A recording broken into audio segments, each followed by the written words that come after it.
ఈరోజు మహాత్మా గాంధీ జాతీయ ఉపాధి హామీ పథకం అనేది మన కాంగ్రెస్ ప్రభుత్వం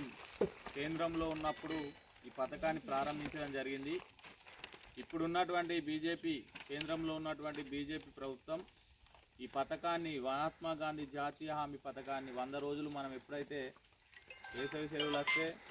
మనకు పొలాలకు దారులు కానీ లేకపోతే గూడలకు కానీ తీసుకోవడానికి 100 రోజులు ఉపాధి హామీ పన్ను కానీ చేసుకునే వాళ్ళం. మనకు వారానికో నెలకు ఒకసారి అమౌంట్ పడేది. కాకపోతే ఇప్పుడున్నటువంటి కేంద్ర ప్రభుత్వం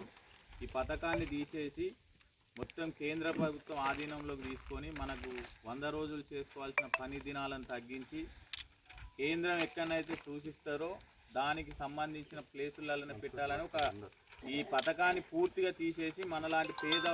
రైతులను ఇబ్బంది పెట్టే కార్యక్రమం బీజేపీ ప్రభుత్వం చేస్తున్న కార్యక్రమాన్ని మన కాంగ్రెస్ పార్టీ ప్రభుత్వం ఆదేశాల మేరకు ఈరోజు మన గౌరవనీయులు శ్రీధర్ బాబు గారి ఆదేశాల మేరకు మీ అందరికీ